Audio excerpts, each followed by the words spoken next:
Hyderabad metro ఇంకో ఘనత సాధించిందయ్యా.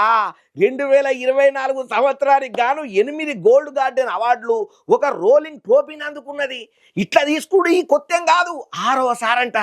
ఇప్పుడు ఈ ముచ్చట ఏదైతే ఉన్నదో తెలిసిన వాళ్ళు అయితే మస్తు హ్యాపీగా ఫీల్ అవుతున్నారు. అటు మెట్రో ఆఫీసర్లు, అందులో ప్రయాణం చేసే ప్రయాణికులు కూడా.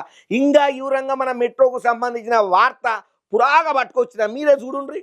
ఇప్పుడు నేను చెప్పబోయేది మన హైదరాబాద్కు సంబంధించినటువంటి ఒక జబర్దస్త్ ముచ్చటుల్లా. హైదరాబాద్ మెట్రో ఒక అద్భుతమైనటువంటి ఘనతను సాధించింది.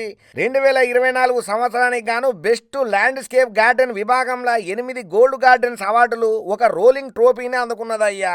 ఇక తెలంగాణ ఉద్యానవన శాఖ నిర్వహణ చేసినటువంటి గార్డెన్ ఫెస్టివల్ 2024లో హైదరాబాద్ మెట్రో రైల్ లిమిటెడ్ ఈ అవార్డును అందుకున్నదయ్యా. బ్లూ, రెడ్, గ్రీన్ లైన్లలో ఉన్నటువంటి మొత్తం 57 మెట్రో స్టేషన్లల్లో అత్యుత్తమ నిర్వహణకు 8 గోల్డ్ గార్డెన్స్ రోలింగ్ ట్రోఫీ అందుకున్నది.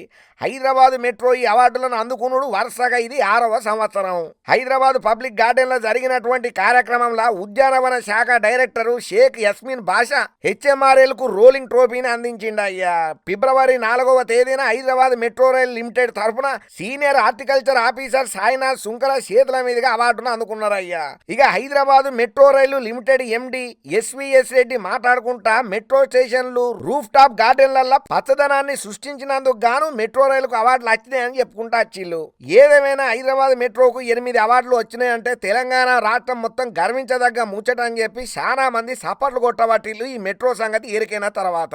ఇదంతా మంచిగానే ఉన్నాయి కానీ మరి అప్పుడప్పుడు స్టేషన్లకు రాకముందే బండి మధ్యలో ఆగిపోతున్నది సార్, టెక్నికల్ ప్రాబ్లంలతోటి. మీకు దండం పెట్టి కడుపులో తలకాయ పెడితే గా టెక్నికల్ ప్రాబ్లంలు కూడా లేకుండా చూస్తే మంచిగా ఉండని చెప్పి దినం మెట్రోలో ప్రయాణం చేసే ప్రయాణికులు కామెంట్లు పెట్టుకుంటా రిక్వెస్టింగ్లు చేసుకుంటున్నారయ్యా.